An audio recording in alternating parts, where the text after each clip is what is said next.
disse Isaías, nós somos chamados a abrir os olhos dos cegos, tirar os cativos da prisão, livrar do cárcere os que vivem nas trevas.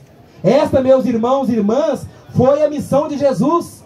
Ele passou por este mundo, já disse Pedro na segunda leitura, passou por esse mundo fazendo bem, curando os doentes, os endemoniados, apontando um novo reino, uma nova realidade. Mas agora, meus irmãos e irmãs, a missão do Cristo é a nossa missão. Ser batizado é assumir na própria vida a missão de Jesus. Se Ele acolhia todos, é a nossa missão também acolher a todos.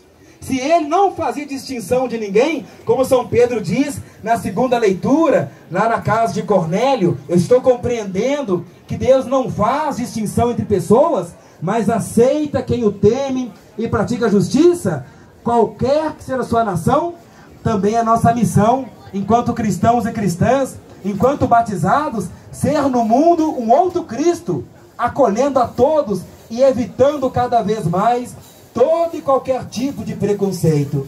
Porque se nós, meus irmãos e irmãs, cultivamos entre nós, até na igreja às vezes, um preconceito, uma divisão, nós damos um mau testemunho de fé, nós contradizemos o Evangelho e mais ainda, escandalizamos aqueles que, não sendo cristãos, vendo em nós uma má atitude, pensa assim: este não encontrou ainda com Jesus de verdade. Talvez foi batizado, talvez vive na igreja, talvez escuta sempre a palavra de Deus, mas infelizmente ainda não foi capaz de viver no dia a dia a palavra de Jesus. Dessa maneira, meus irmãos e irmãs, nós podemos dar um contra-testemunho e, ao invés de evangelizar, até afugentar muita gente para o encontro com Jesus Cristo, que nós somos chamados a anunciar, não só com a pregação, mas também com a nossa vida. Deus não faz distinção de ninguém. Digamos juntos: Deus não faz distinção de ninguém. Ou seja, Ele acolhe a todos, especialmente aqueles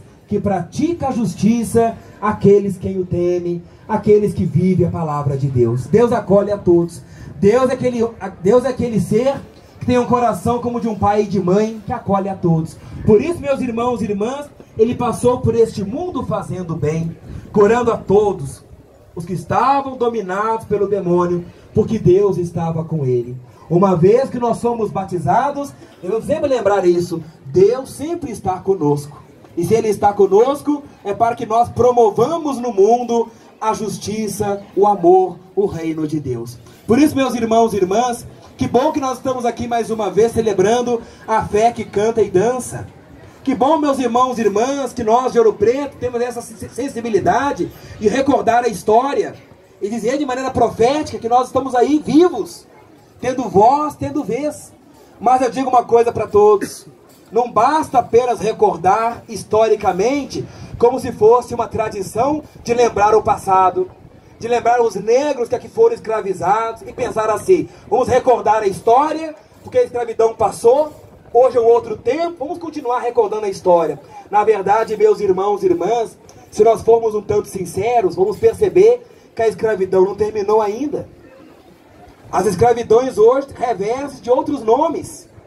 E nós continuamos precisando lutar para que a justiça continue imperando, embora aos nossos olhos a injustiça apareça primeiro. Por mais que o nosso povo brasileiro, nós, não tenhamos mais esperança de novos tempos, eu penso que um cristão e a cristã, que tem aqueles valores de fé no coração, fé, esperança e caridade, não pode deixar esmorecer a fé, nem mesmo a esperança. Por mais que o mundo caminhe ladeira abaixo, nós cristãos e cristãs devemos, de maneira muito profética, continuar anunciando novos tempos. Porque esse brasileiro não desiste nunca. O brasileiro é um homem de fé. E a fé é movida com a esperança, que nunca desanima.